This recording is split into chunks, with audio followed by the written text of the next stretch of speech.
LinkedIn profile, his tagline is creating knowledge in talent, leadership and culture, executive coach, expert in communication structure, author and human. So quite an impressive array of things that you do and are. So maybe we could start off by just if you just sort of tell your sort of story, how you got to be where you are today.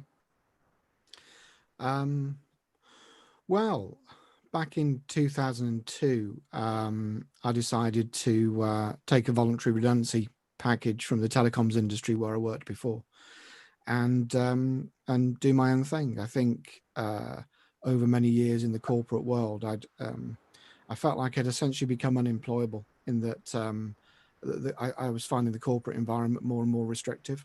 Yeah. And to my way of thinking, I think. Even more than my way of working, because it was a pretty flexible working environment, even back then. And I thought, well, if I become self-employed, what will I do?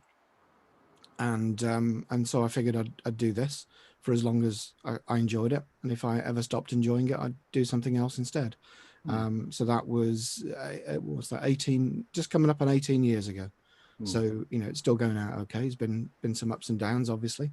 Yeah. But what the kind of things that interested me were sort of people and people's behavior, and the cliche of why people do the things that they do. And I suppose there was a lot of self-awareness in that as well, and understanding myself. But really, I just started off doing some simple, workshops and coaching, as it was then, around things like communication skills and team building and leadership and management development and so on. And I suppose over years that's evolved into what I do now. So one of the things is modeling high performers. So typically, if we take any team, like a team of salespeople, for example, team of marketing people, store managers in retail, you'll have one or two who will outperform the rest of the team put together, and it isn't immediately obvious what it is that they're doing that's different. And so what I have and have developed is a set of tools for getting inside that person's head as a unique individual. We can't generalize. It's not about sort of psychometrics or anything like that. They're much too generalized. And finding out what is it that makes that person different. How do they see the world? How do they see the working environment? How do they see customer relationships differently? And then how do their perceptions then lead to different decisions? And then those different decisions lead to different behaviors. And in that unique relationship between them and the organizational culture, those behaviors then lead to outstanding results via whatever method that organization measures performance. So typically somebody who's going to be an amazing salesperson in one organization, in the old, again, a kind of a cliche really is that a competitor will hire that person because they're an amazing salesperson, and then in another organization they won't perform, and they'll say, oh, we lied in the interview, or the recruiters, told us an untrue story about him, but everything was true. It's just that person is misaligned to the new organizational culture, because but I think we tend to put superstars on pedestals and say, this person's unique and amazing, but actually it's the relationship between the person and the culture which is what's producing the unique results. So the creating knowledge part of my job title, as it were, is I don't take off the shelf stuff like training or coaching models. I create them from this kind of research, from modeling. Okay. What does an outstanding leader in this organization do? And then how can we develop more people with that? Then you did all these courses, and then you started developing your own sort of technologies based on, what you were learning from the courses. And I know one of them was NLP, wasn't it? That's right. And Yeah. that's why when you talk about modeling, because I did an NLP master practitioner course as well. So I know that's one of the things that is in there. And I also came across in a book by Richard Bandler. And I think it's a great idea where because we're all different and we all perform differently, and just to look at the top performers and to just see what they're doing differently. And it might just be something internal, mightn't it? Some form of self-belief or something that they can do. Definitely. Yeah. I mean, if we take the view that everything is learnt through life experience, then that person has had a set of life experiences which predispose them to doing the things that are valued in that particular organization. And we often don't see what that is, because if you're one person interacting with one person, you're only seeing what they show you and how they respond to you. Yes. And actually, if you start to look at how they're interacting with other people, and you start to see patterns emerging at a deeper level that's driving their decisions around behavior, then you start to get an insight into how they're thinking that's different to Yes, others. so this modeling, it's not people think, oh, well, that's obvious. You can just look at them and just see and just copy that. But it's not, because you have to really analyze in depth how they are in a range of different situations and so on. Yeah, that's a good point. It's definitely not copying, because what copying leads to is people who are copying a set of rules and they have no idea why. So they can't improvise, they can't adapt, and fundamentally those rules won't work. Because those rules worked once. If we look at, say, a high-performing salesperson, it will look, if you look at them over a series of customer interactions, it will appear like they do something different each time. But actually, if we look at the deeper patterns, they're actually doing the same thing every time, but they're adapting to different customers. Yeah, so it's not just the surface behaviors. You've got to really understand where they come from, and especially, I suppose, a set of core beliefs and attitudes and so on that are behind them. Yeah, that's true. And this is where someone like you can come in, because you know this is something you do quite a lot. You're skilled in this sort of analysis. That's why if a company hired you, you'll be able to sort of do this, you know, a lot quicker and a lot better, and enable this sort of modeling to take place a lot more effectively, and also to be able to sort of package that up and clone it and sort of try and teach other people how to do the same sort of thing. Yeah, I think that's the essence of it, is it's creating something that's then absolutely unique to them. Yeah, okay. And you also mentioned that it's not just the person, it's also the organization, because they could have, you know, a brilliant, amazing person, but if they don't recognize him as such, or if they don't give him or her the correct opportunities, then they're sort of wasting all that sort of potential. Yeah, and it's just in the simple things that managers give recognition for. So, for example, if we go back to the idea of a sales team, the sales manager might say that what they measure is, let's say, sales order value measured in quarterly target periods. But what they actually give recognition for by noticing and commenting on and giving praise for is busyness. And so what you'll tend to find in that culture is salespeople who've got a forecast as long as your arm, but they don't close anything. Right. Because as soon as they get to the point of closing something, it's either win or lose. And if it's lose, they've got to take it off their forecast, and they don't look busy anymore. Yes. So the way that they look busy is by always going to loads of meetings, but their sales cycles don't progress. And ultimately, whilst that manager may be satisfied that he's got a busy, productive, a busy, hardworking team, ultimately the business isn't making enough money, and that will then, sooner or later, that sales manager will go, and then the culture will change because somebody else will come along who values different things. That is a good point, because I used to work in the corporate environment. I used to be a chartered accountant in industry, and I always used to feel pressure to look as though I'm busy. If I'm not busy, just try and pretend to be I'm busy, because otherwise, if you just sort of sat there, people start to make comments and stuff, and they think you're not doing anything, and so on. Whereas I was able to automate things using, you know, complicated spreadsheets and macros things. So literally, the same job someone else was doing, I could do a lot quicker. So I could just press a button and it sort of did it all automatically.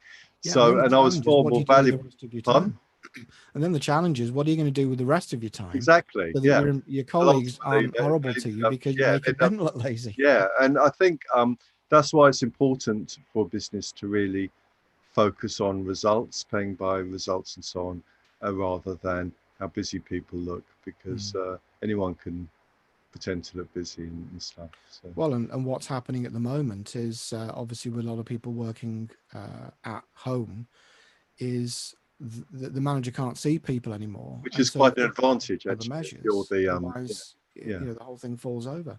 And yeah. I know somebody who works in a sales team for a kind of a medical products kind of company, and they have a sales meeting every day at 3:00. Totally pointless. Yeah. None of them are selling anything Right. because they can't go out. Well, people feel they sort of have to justify their existence, don't they? Or be seen to be justifying their existence. Yes. Yeah. Hmm. Okay, so let's have a look. I'll just share my screen and we'll look at some of your websites and so on, because I found 3 different websites from you. So I started on your LinkedIn profile, and Right. I clicked on, I think, more, not there, somewhere there's contact information. There we go, I can contact never find that on LinkedIn. information. And they've got your three websites, your email and Twitter. You've got Right. an IM, I don't know if that still works. Google Mm. Plus. Oh no, Google Plus, they've got rid of that, haven't they? But if you're both on LinkedIn, it makes more sense to use LinkedIn Messenger than IM anyway. But anyway, Right. talk me through. So we'll talk me through this. But what's this website about, Genius at Work? So that's a blog that I don't really write very much, but I mean, luckily you can see a fairly recent post on there. Yes. What I tend to do is write LinkedIn articles, Right. which I find are the best way of growing the LinkedIn audience. Oh, do And you? then I'll copy and paste the LinkedIn articles onto the Genius at Work blog, Okay. because there are people, if I post it to other sites like Facebook and Twitter and so on, there are people that either don't have LinkedIn or aren't connected on LinkedIn, who then complain that they can't read the articles. So I Yes. just cross post them on the Genius at Work blog. So do you prefer doing, because I love doing videos, and I think video, I mean, I think videos are more effective than article personally. I don't know if I can prove it objectively, but I think, for example, if I was thinking of hiring you to come into my business and improve efficiency, I think, your personality and your skills and your ideas and everything just come out a lot better in a video than in a blog post like this. I mean, what do you think? Yeah. Well, I think you're right, and I think a lot of people do seem to like video. I think the problem I've had for many years is because I don't want to watch videos, Right. um, because I find them very boring and interrupting to watch. I would rather read something, Okay. and so I just do what I what suits me rather than suits other Yes. people. And so probably for the last few months I've been doing more videos, and certainly Oh, you since have. Okay. since the pandemic lockdown started, I've done a few more of those. But I'll generally do videos for other people. So I've started doing online courses, and I've done some CPD videos that have gone out through other organizations, platforms, as they've tried to move some of their work online. Okay. Um, so these sorts of little short video clips that you get where somebody's sitting in their car or Oh, walking yeah, around those. Yeah, the no, I agree. A station. lot of those are boring. Yes. I No. I can't watch. I mean, there's But video and there's video, isn't there? Yeah. So I yeah, don't think and I there's the think point of just I, doing video just for the sake of it. yeah, I think you're right. I think I probably ought to do more videos, because I've set up the office at home to do more videos. So I've got a background and a light above me and so on. So Yeah. um, And I you know, think also people start to build a relationship with you better. It's like they feel they know you better because, yeah, like, I've got a YouTube channel that's oh, have you? that's Is that, you don't link to videos. that anywhere, do you? I couldn't find. It's a good point. I don't think that is linked from LinkedIn, is it? I don't think it's got a It's specific not area linked. for that. It's not on LinkedIn, and also on your other sites. I saw you've got these at the top: Twitter, Facebook, and Oh, that's a good point. let's have a look at YouTube for you, shall we?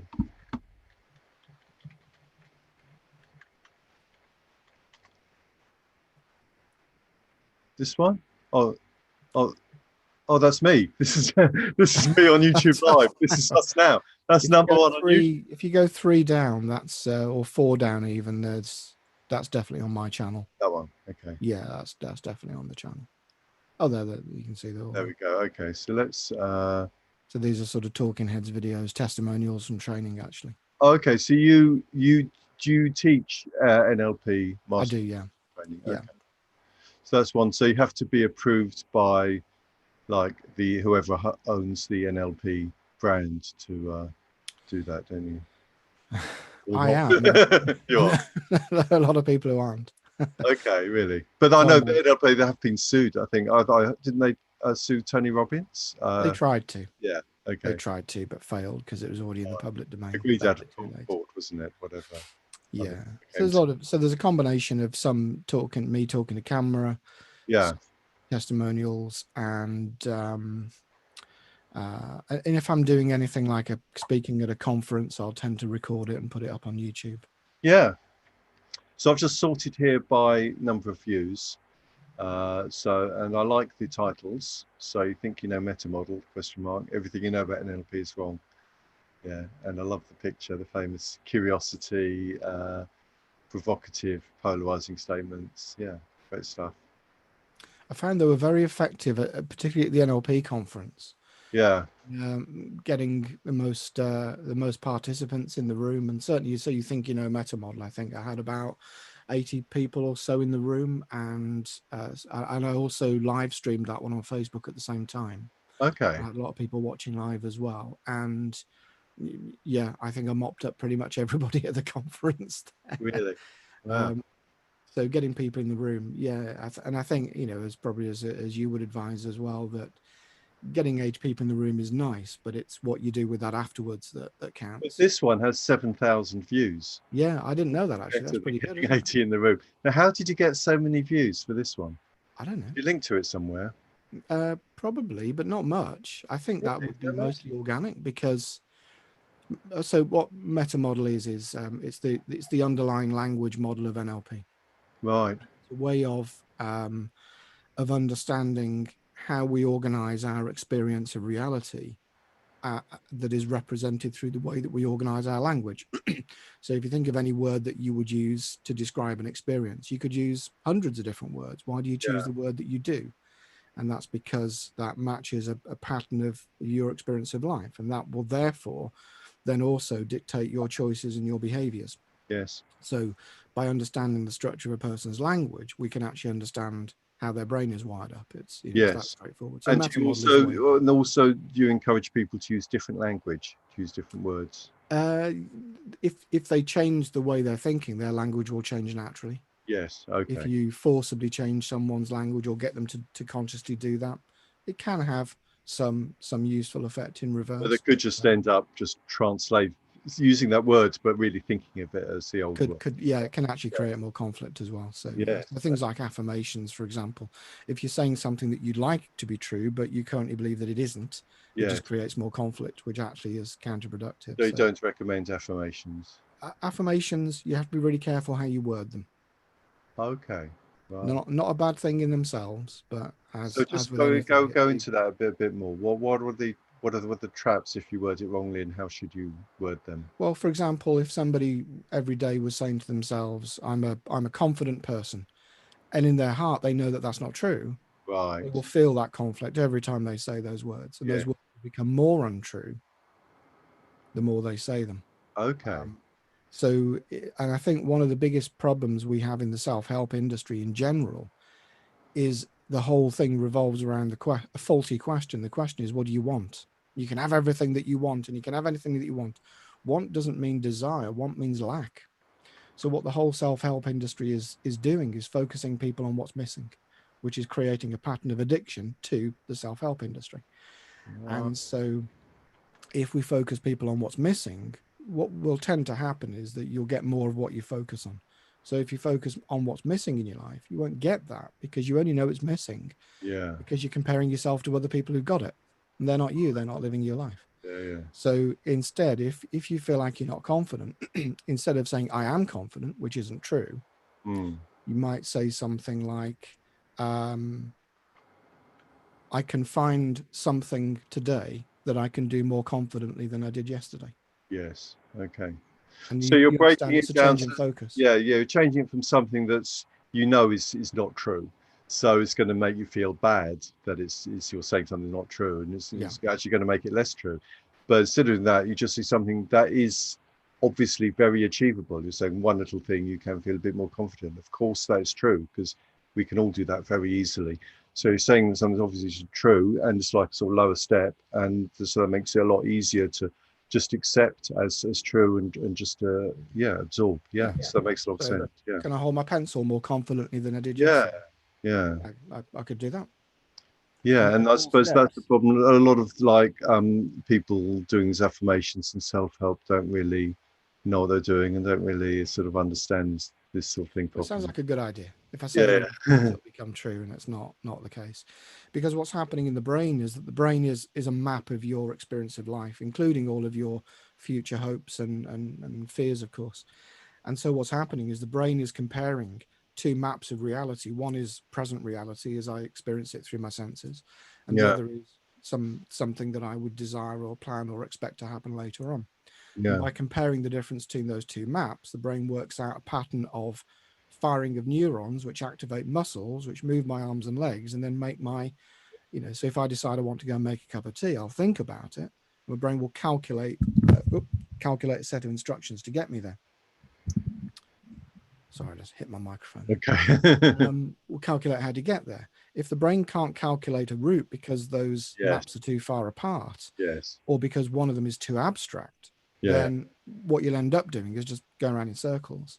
Of course, yeah, it Um, can be overwhelmed if the task's too overwhelming and impossible. exactly, Sort of give up, exactly. go around in circles, and what you need is to break it down to a little step-by-step thing. Yeah, Yeah, and the brain doesn't differentiate between degrees of change, whereas a human being marketing an NLP training course or a self-help product will be looking for massive change and transformational, life-changing revelations and all this sort of stuff, and actually getting people to take small changes every day. So if you always stir your tea clockwise, stir mm, it anti-clockwise. mm.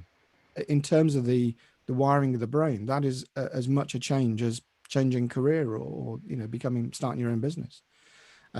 Because ultimately those big goals only happen as a result of lots of very, very small motor functions, your arms and legs moving. If you So go to is that, so you gave that example of stirring your tea the other way. Is that's something you recommend doing? Just absolutely, yeah, oh, yeah, just changing the way anything, you do things. so if you have a shower every morning, if you wash your hair first, wash it last.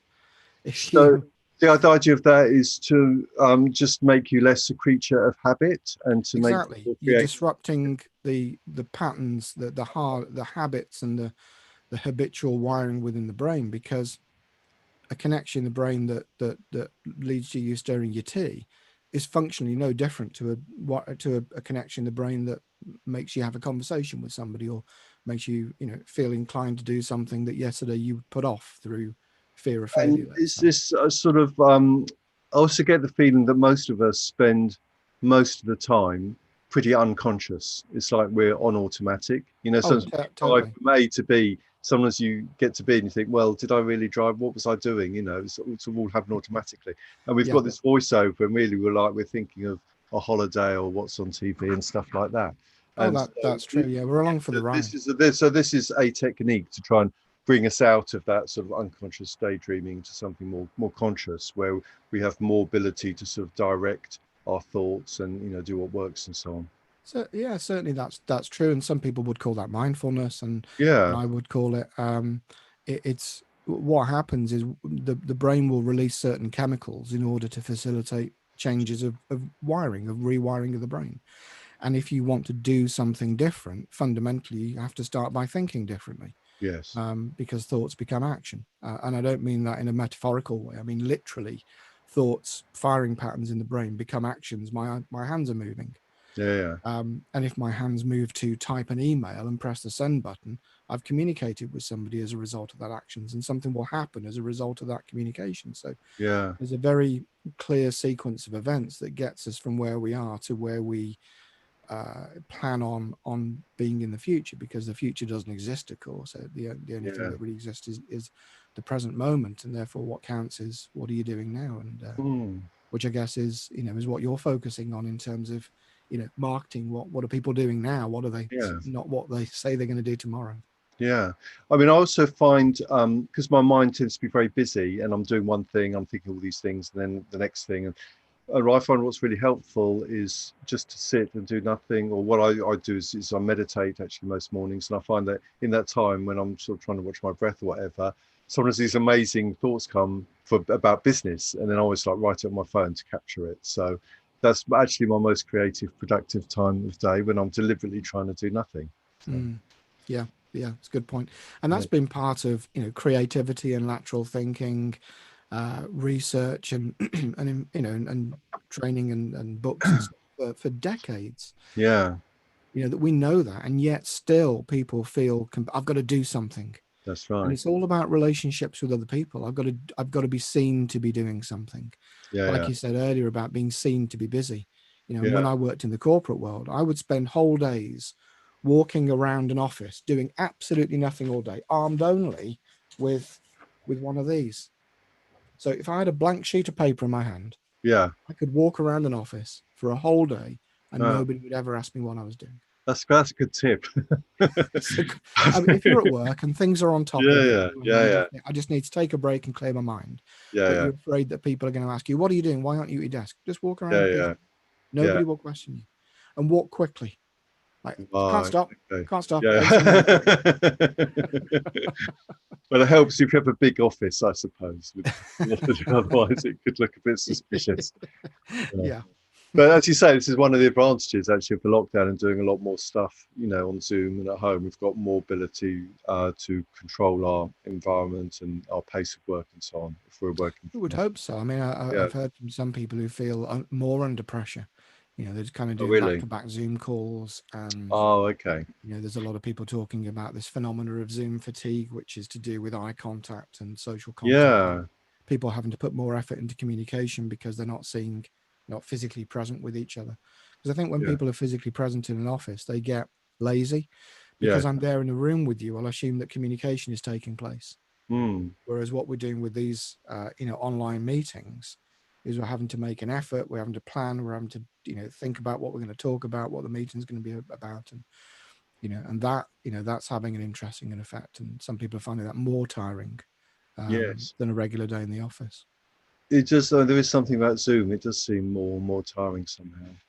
Yeah. So let's go back and share the screen again. So I do love these videos, yes, and I think definitely you should put them. The fact that I didn't discover them, yes, I That's think a you should very good idea. definitely put them all over your other websites. Yeah, I link to individual videos when I post one on LinkedIn, but maybe once or twice, and then a few people will comment and share. So, Because if you so look at that first one, if you look at my website, oh, that one, I've got to change that one. But I just get, like, on every page, I tend to put videos and so on. Just with my video message, whatever's on the page, I tend to have a video, and then I have text around it. So it appeals to both audiences: people who watch videos, people who like reading text.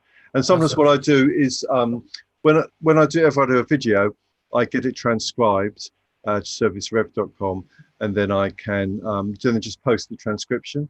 Or if it was really, if it was really important on my homepage, then obviously edit it and rewrite it properly. But then you've got it as both anyway, and then also do it as a podcast as well. And sure.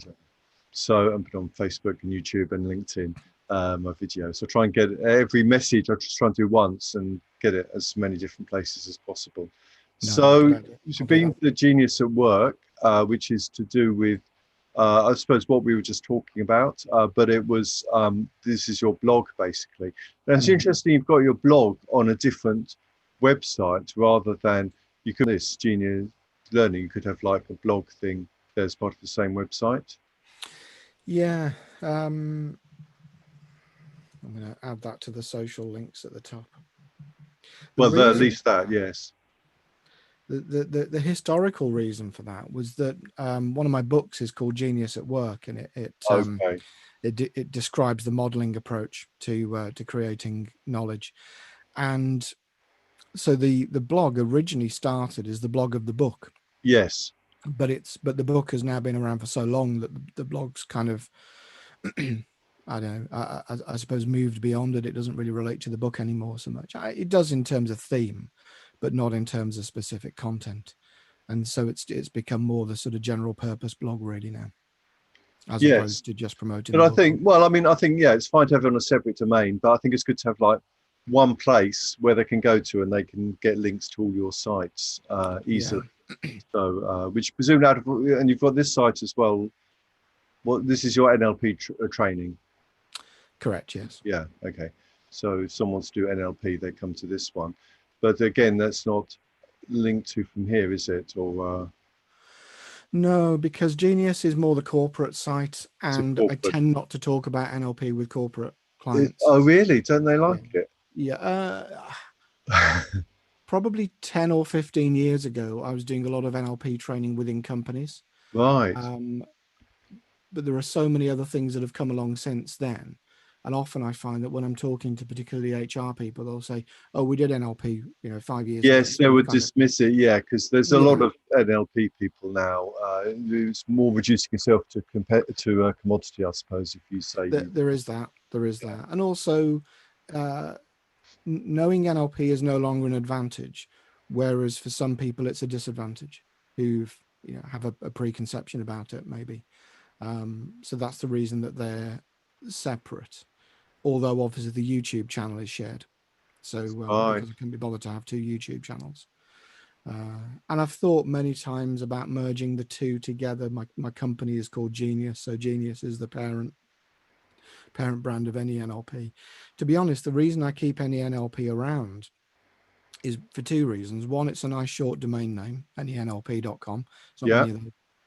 Secondly, it's a domain name with NLP in it, which Google likes. So Yes. it stays around for that. And I think to have all of the public training stuff and the NLP educational stuff and the course dates, from my personal view, is to have that on the same site as the corporate programs, research, case studies. It is a lot of stuff to have on one website. But if you advise differently, then I'll be interested to hear what I you think. think it's fine to have different websites, and if they're for different audiences, that's fine. Just keep them separate. But if you want people to discover them all, just have them linked to from your main website. How many pictures? I'm sure I saw a picture of someone that I actually knew on here, so I'm Oh, trying to right. find it again. I That's suspect if you click on the image, you'll see all of them. oh, okay, that's the easy I way. think if you click on it, then Oh, there we yeah, go. there you go. A gallery will open This up with is all the of them. order. So you've got a lot here, haven't you? Yeah. And obviously a lot of the images there that are on the Genius website are of me doing NLP stuff. So there is a little bit of crossover, definitely. Yes. But I don't make a big fuss of it, I suppose. Okay. I think I are these your students or some of them your peers or teachers or so on? A bit of everything. Because I think I saw the guy who led my NLP Master Practitioner training. Oh, who was that? He was an American. I mean, it might just be someone that looks like him, but I've forgotten his What's his name. name? I've forgotten him. He Michael does Hall? this. What one? Michael Hall. Yes. Yeah, Michael Hall's in there somewhere. Yes, that's right. Yes, he does this meta states, doesn't That's he? right, yeah. Yes, that's right. Yeah, there's a Oh, picture of me and Michael Hall in there somewhere at the NLP conference. oh, okay. There he is. Top. There he is, that There you one. go. Yeah. There he Oh, is. that's great. Isn't that amazing? Yeah. He'll be delighted to know that he's had some publicity out of our interview. Yeah. So I remember in my training I did with him, he did all these Peanuts cartoons. He did his he found a Peanuts cartoon that illustrated some point he wanted to teach, and yeah, put out on slides. I think That's the only thing you remember. pretty much, yes. But no, it's very, very, very useful. Yeah. So, and you've written a lot of books, haven't you? Yeah. So, I can't remember how many, about oh, 13 or really? 14. Yeah. Well, you've got you list them all actually on your LinkedIn profile. I think, Yes. don't you? Yeah. Yeah, I think so, yeah. Which is quite impressive. I mean, most people don't write any books, but you've written coaching experience, genius of work, change magic, etc. A lot about NLP. There's actually more than that now. Oh, really? And Oh, there's one more that's kind of in production. Yeah. okay. And I was, so you put them here on this page, and each of these links to. Oh no, they just go to another page where it tells you more about the book. But That's then right. you say buy me from Amazon, and then you've got all your There you go. There you can see them all. Yeah, great. So, so you sell books. So, and did you say you had courses as well, like info products, video courses? This is over Yes. these under learning. Trying to think where you'll get to those. I think probably from any NLP, because they're the 2 online NLP courses that I've got, which I'm experimenting with different platforms. That's a very good question. I don't know where you would find those on the website. But presumably you have some sort of sales funnel, so there is some way of buying the course that you presumably send out to your email list or something, or promote at some Yeah, point. sort of. I've seen people who've got these sort of long, complicated sales funnels, and I know that's Yeah, all the rage, but I hate them myself, so I don't have do one. you? I have a newsletter which goes out whenever I feel like it, which is partly sort of informative, thought-provoking, and then has a bit of promotions for various things that are going on. Might be books, might be courses that are coming up, might be the online courses. And that goes out to, I can't remember how many people, about 400 or something like that. So it's not massive. So if someone was interested in buying one of your online courses, how can they find out about them? That's a very good question. I don't know. Okay. So is it something that you will fix or change? Or Well, there's a couple of platforms that I've experimented with. There's the kind of platform that has its own marketplace, like Udemy. yeah, So it's nice because the marketplace is doing the marketing. The yeah, downside is there are, I don't know, 20 NLP courses on there, and some of them are studio produced. And, you know, I might say that my content's the best, but for I'd some, prefer a course with better content than studio. yeah, well, Yeah. the thing is, you know, what's going to attract people, you know, if someone's coming to the subject for the first time, they can't tell the difference between a good trainer and an amazing trainer. Somebody says, No, Lang, but what sounds good. I mean, for me, it's like I don't want to do a boring course. If I watch the trailer and it's just engaging, and I think, wow, that's interesting, yeah, I want to, you know, then I'll just do that one, really. I think Because that's the thing. I think it's yeah, getting people to to see it and engage it, and they'll either like your style or they'll like somebody yeah, else's, yeah, and that's, you know, that's life. But the other platform which they're mainly on is Thinkific, which doesn't have a marketing that's right. Yes, front end, so you do your own marketing yeah, with Thinkific. exactly. So I've done that, and I've had quite a few people sign up. Well, I say quite a few. I don't know, something at the moment, something like 30 or so, 20 or 30, something like Yeah, that, for a paid course, which is about decoding language, and then for a free course, which is an NLP introduction, more, I don't know, 80 or so, something so like you that. could put it on both, of course. Thinkific. They are on both, and I'm No, on looking. both. Oh, so no, you are on Udemy already. Yes.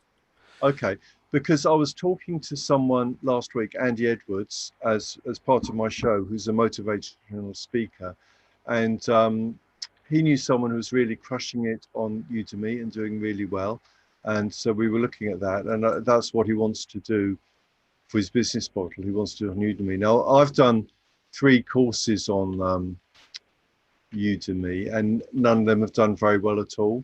So it sort of put me off. But I know it does work for some people. Let's just share my screen. Hang on, and we'll have a look.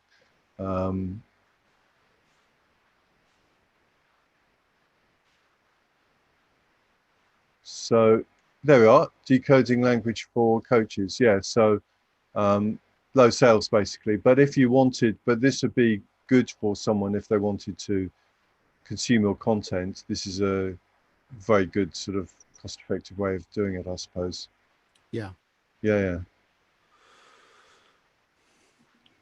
So Yeah, so there's Udemy, you've done your Thinkific. two courses, NLP Practitioner Foundation and decoding language for coaches. So is that going into this? You were talking about that earlier, weren't you? The thing Yeah. about the language you use shows the your mind states behind it. Yeah, and certainly within the NLP community, that's something that I'm more known for, I guess, associated with. So specialism around language structure, because Yeah. most people, most NLP trainers hardly cover it at all, Oh, really?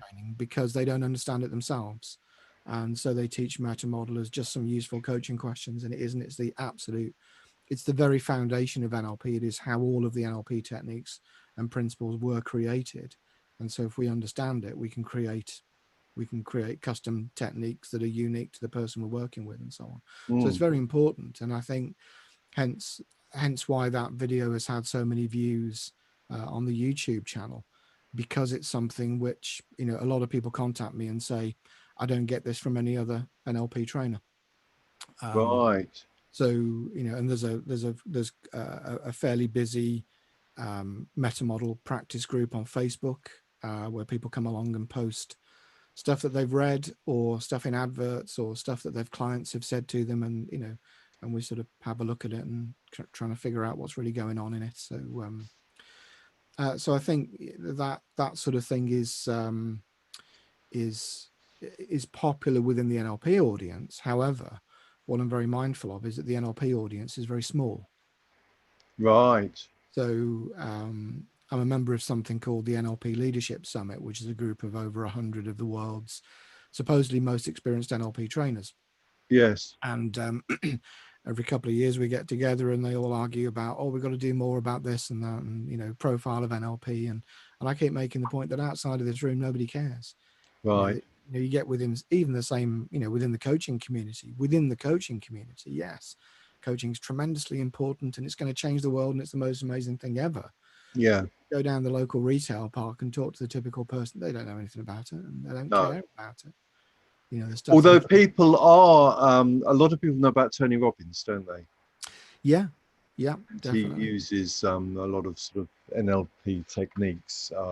He does. So yeah. So but, you know, it's big in yes. personal development terms, but personal development market is tiny compared to the market for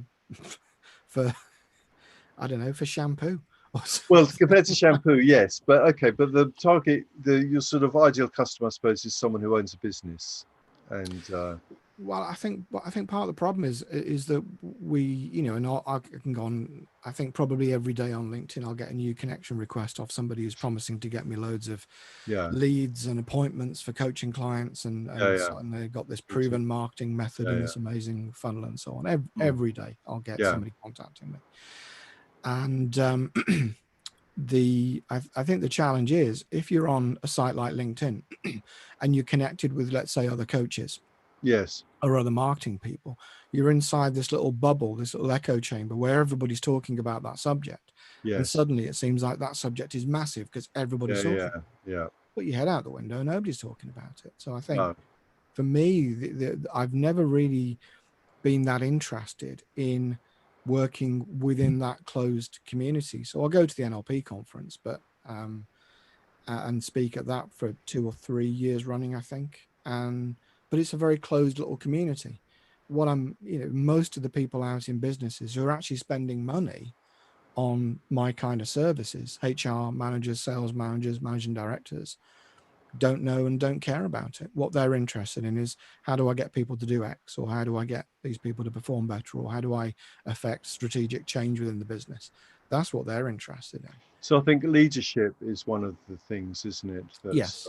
People is a good sort of way of positioning yourself. I'll just go back, share my screen again, because the guy. So in my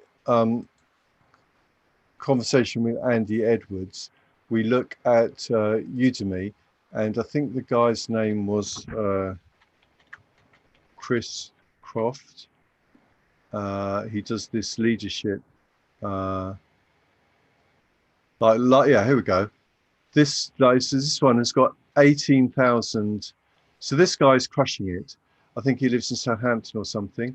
He's got 58,000 students, and 18,000 ratings. So in terms of modeling, that's pretty good, isn't it? Yeah. So yeah, this is what people want. This is how it's packaging and everything. I mean, that's the beauty of the internet, of course. You can just see what people are doing, and then the only difference why someone might want to do his course compared to yours is personal brands, really.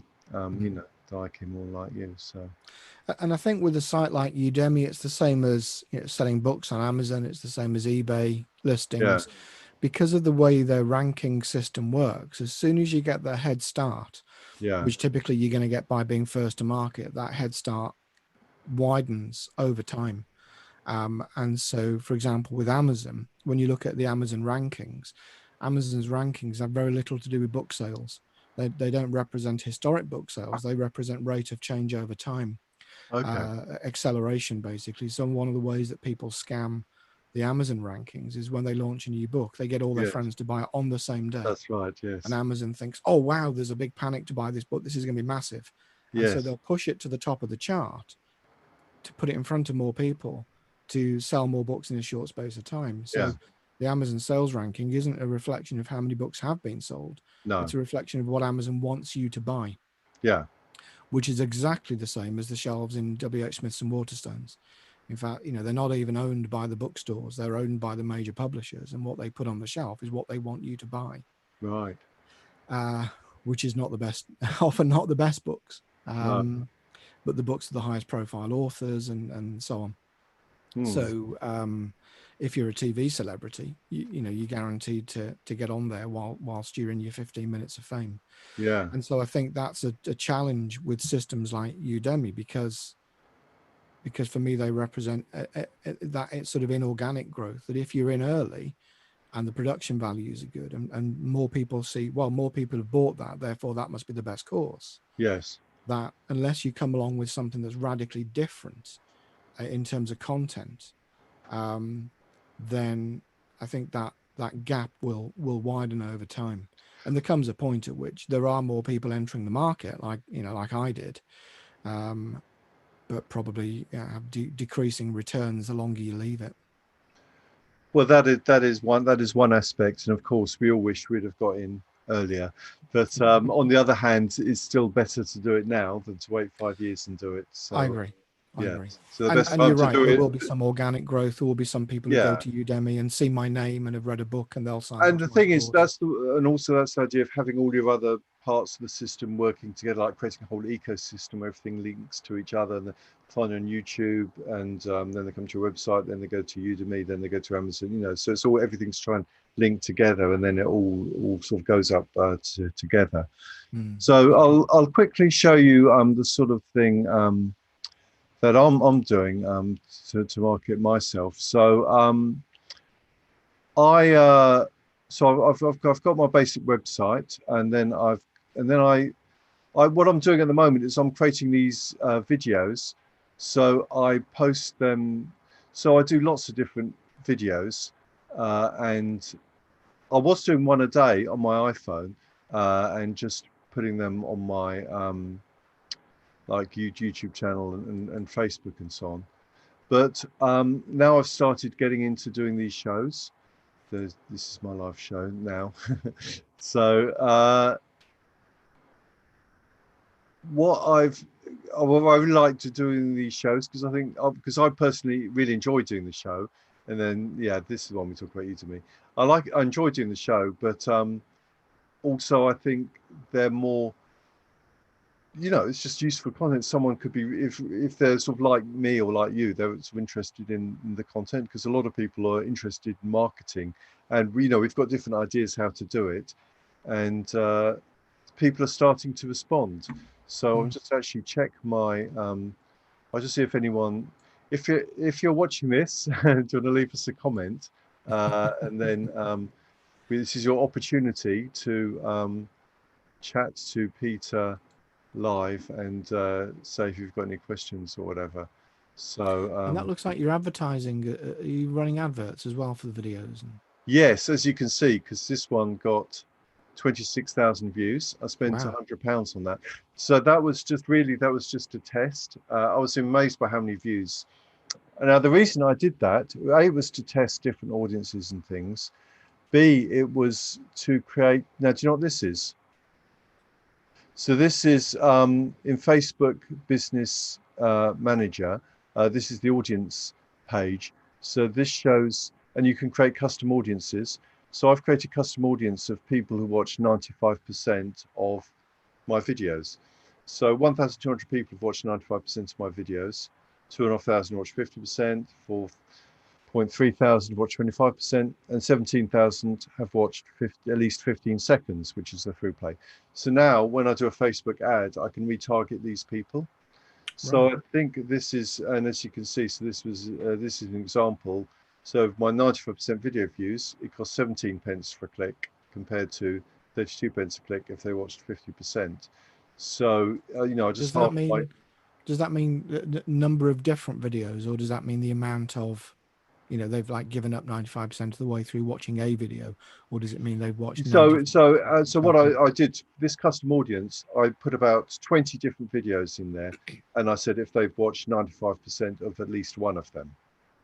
Right. So obviously most of mine are 5 minutes long. So all these ones are 5 minutes long. So it's sort of doable. So now what I'm starting to doing as well, doing these shows, I'm starting to promote them. So obviously if they watch 95% of a show, then they're really sort of like a sort of Uber fan, because to sit through, you know, like 95% of an hour, this is they must like what we're doing a bit more. So yeah. So yeah. So this is like an asset. So this is like having an email list, and this I spend in total about, I think, £400 in ads to get this. So, but I think it's like a really good asset now. So this is part of what I'm doing. And then I've got this system of here's my website. So yeah, so my sort of system is to create a video once, then put it on Facebook, LinkedIn, YouTube, strip out the audio, put it as a podcast. And on LinkedIn, some of the previous episodes have got up to 900 views, which is, and most of those. So there's this software, because you obviously also publish to LinkedIn. So are you aware of this software, shield.app.ai? No. So it's a great software if you do LinkedIn content marketing, because you can put, these are all my posts, and I've sorted them here by number of views. So my top post, you see, got 2,157 views. So there's I haven't spent any money boosting these at all. This is all organic.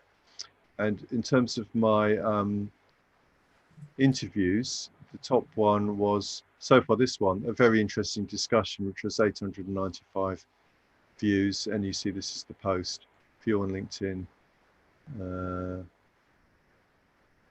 So this was with Melanie, which I did 3 days ago. And you can see there, 898 views. So I love this. I love this because it helps me also. It tells you how many tags you've used. And I've started to use tags now in my posts, because I realize now that I didn't really use tags before, but I've realized that, like this one, content strategy, content marketing, happiness, because she, again, a lot of these people I interview, they're like ex-corporate, and they left it to lead a happy lifestyle. So 1.12 million people have said that they want to follow this tag, content strategy. They've actually gone there and they've clicked that. So what that means is, as well as my 15,000 contacts in LinkedIn, it also goes out to a market of these tag followers. So that's it basically. So that's what I'm doing at the moment. And in the future, I just want to get into more doing lives, starting off more with, with Facebook lives, YouTube lives. So this is what this is. And also, hopefully at some point I'll get authorized to do LinkedIn lives, which is where most of my audience is.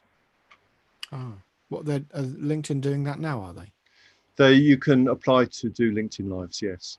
Wow. But sometimes it's not. I've spoken to 2 of my previous guests are doing LinkedIn lives, and both them, they had to apply 3 times. The first 2 times they applied, they just didn't even get a reply. But the 3rd time they do. And what helps is if you're doing a lot of other live shows, that you can show them, and also if you can show like the schedule, you know, I'm going to do like a live a week or something like that, then they're more likely to approve you. Yeah, I'm planning to start a podcast interview series. Oh, okay. which I've started talking to people about. And yeah, I think probably that's a good idea to live stream that at the same time, because that's easy to do from Yes. Zoom. Yeah, just do it from Zoom, live stream. I use a service called restream.io, which means you can stream it to 2 or more places at once. Okay. So that's why this goes to restream.io, and then that goes to YouTube Live and Facebook Live at the moment. And then, of course, on Zoom, you can download the MP3 and then use that. You can upload it to anchor.fm and use it as a podcast. Anchor.fm, that's what you use. Yeah, that's what I use. Yeah, and I've just signed up to what's it called, Buzzsprout, I think, or something like that, which is a podcast distribution platform. So I haven't got started with recording yet. So, but I mean, what got me into it is there's a publisher I work with. They publish a couple of my books, and their main business now is working through closed corporate libraries. So they'll sell a content library to some pretty big global customers. And then all their employees can then access thousands of ebooks. And they've just started, since the lockdown, they've kind of changed directions a little bit. So they're doing a lot of audio content now. They're doing podcasts and expert talks, they call them. So I've done 4 of those. Okay. And I've had people contact me on LinkedIn and say, I've just heard your expert talk on remote leadership, say, and enjoyed it. So, I've had people get in touch organically through that. But one of the things I've been doing for them is interviewing people for a series of podcasts. Yes. So getting set up to do that's kind of got me into it and thinking, Yeah. I think this could be a useful thing for me. Great. I mean, I really enjoy doing these talks, and also everyone I've done, I've learned something from. So it's What have you learned in this one? well, just talking about this NLP and about doing things differently and modeling other people. I mean, there's things sort of I knew vaguely before, but just it sort of brings it alive and it makes it more real and something that I'm going to be more aware of. Really, how to. I think for me, I mean, one of the things that's happened with the lockdown is I've been straight away. I got back from training in Hong Kong the day that the lockdown started in the UK, and my first thought was actually it's good that they're stopping the spread of the virus, but this is going to create a massive mental health problem that nobody's even thought about. Sure. So straight away, I started doing a daily Zoom call for anybody who wants to join it. Okay. Open to anybody. 1 o'clock every working day, and a bunch of people turn up and sit and. So you still do that, do you? Yeah, and so my commitment was that would run every day while the lockdown is on. And how long is like an hour or something? An hour. So it's basically replicating lunchtime in the office. Okay. Get together with a bunch of weird people and talk about whatever you talk about, and we talked about anything. So where's the link to that? Is that on one of the sites? Or? It's no, I don't think so. I've got a custom short code, which is genius.li. So the name of the group is Behind the Bike Shed, and so the short link for it is genius.li/BTBS. Hang on, let's listen. Gene. So LI is Libya, isn't it? Is it? Yes. Because I bought a domain. Oh no, LY is Libya. Because I bought I bought the domain name Brolly once, BROL.ly. I was trying to resell it, but no one wanted to buy it. A lot of people have Brolly as their brand. Anyway, LI. I don't know what LI is. Maybe like /BTBS. Which is Behind the Bike Shed. That's it. Which is where people are naughty, basically. Well, it's where people gather and exchange gossip. The school, going back to the old so school. What happens is a bunch of people turn up it was replicating lunch in the office, and we've talked about all sorts of. So they click on that. Yeah. And then they go to, and then you'll join the Zoom call at. But and you haven't had any sort of troublemakers or anything. Did at the beginning. I had a couple of calls gate crashed at the beginning, and what I found is that hiding the Zoom link behind what I figured that the kids were doing who were crashing Zoom calls was Googling the start of the Zoom URL. Okay. So everybody who posts a Zoom conference Yes. and social media, and you see, the problem is they say, oh, we'll put a password on it, but Yes. or only admit, people that you know. But Yes. what if it's a public if you're doing a public thing, Yeah, I know. I everybody, agree. Yeah, you you can't. don't know who people are. No. So, and at first, the kids would join with amusing fake names. But Yes. then they changed it to like ordinary names, like, Kevin Smith or whatever. Yeah. Yeah. And so it's impossible, if you're running a public event, it's impossible to tell who's legitimate there or not. Yeah. Yeah. And so what I figured was I've actually hidden the Zoom link behind 2 layers of URL shorteners. Oh, okay. That's completely stopped the problem, Because they can't find it because unless they actually they came to can't this search for the page, Zoom. which there's no way they would really find. I mean, it's hard enough for anyone to find this page unless they actually listen to this podcast or something. It's like the world's best kept secret. Exactly. So, Yeah. I mention it every so often on Yeah. Facebook and LinkedIn and Twitter and in my newsletter. And so, yeah, I think people have, we adapt to it, and there's one guy who was particularly lonely, living by himself, and he's described it as a lifeline, just to chat to Sure. people about nothing. Yeah. At first, we tended to talk every day about what's happening with the virus. We Yeah. get people from around the world joining as well. But I think, there is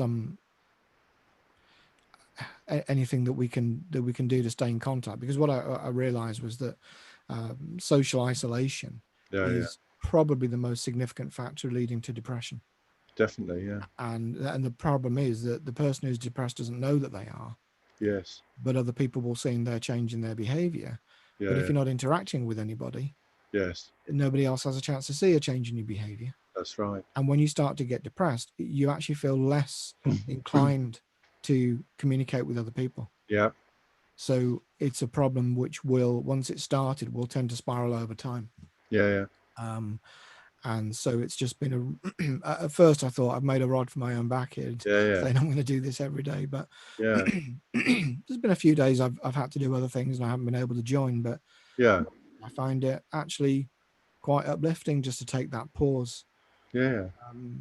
And when I used to work in the telecoms and the IT industry back in the late 90s, I worked for a company where we had an office in Hemel Hempstead, and there was a canteen in the office, and the food was terrible.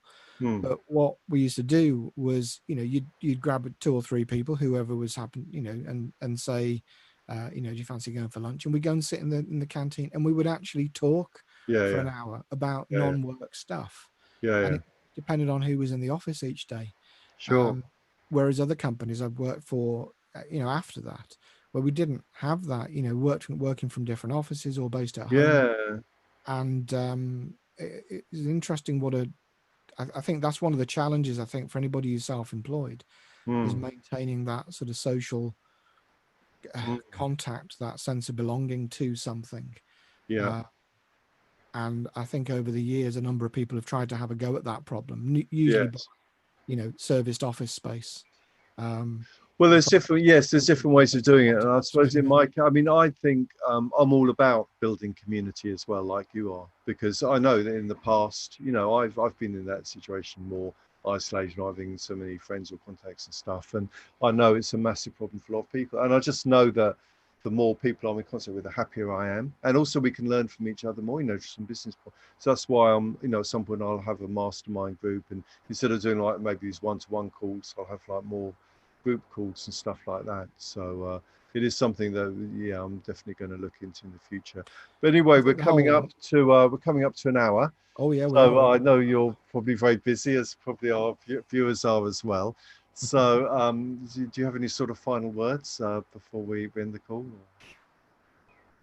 I think that's been interesting, and I think it's always I think everybody knows everything about marketing. Yeah. But there's so much to know and so much to keep up with, especially these days when things are moving fast and changing fast, and new platforms are coming along almost every day. I've had another another online learning platforms contacted me today. And I think it's really good to get an outside view, and just as a little reminder of, there's something there that that's good practice. I should have done that. Well, that's why I love doing this show, because every person I speak to, I get new ideas from. So it's just great to chat with people and so on. So it's been lovely having you on. And and your main website is geniuslearning.co.uk, isn't it? If anyone wants to find out more about you and your work and so on. So or the shorter version, which is genius.coach. Oh, you didn't mention that. Well, it points to the same website. Points to the same one, but it's quicker way of these new typing the same top level domains. Okay, it's been lovely having you on, and hopefully, at some point in the future, you'll come back on and tell us about all these sort of amazing new things you're doing online and so on. Oh yes, and YouTube videos are going as a result of your advice. So Okay. I'd love to.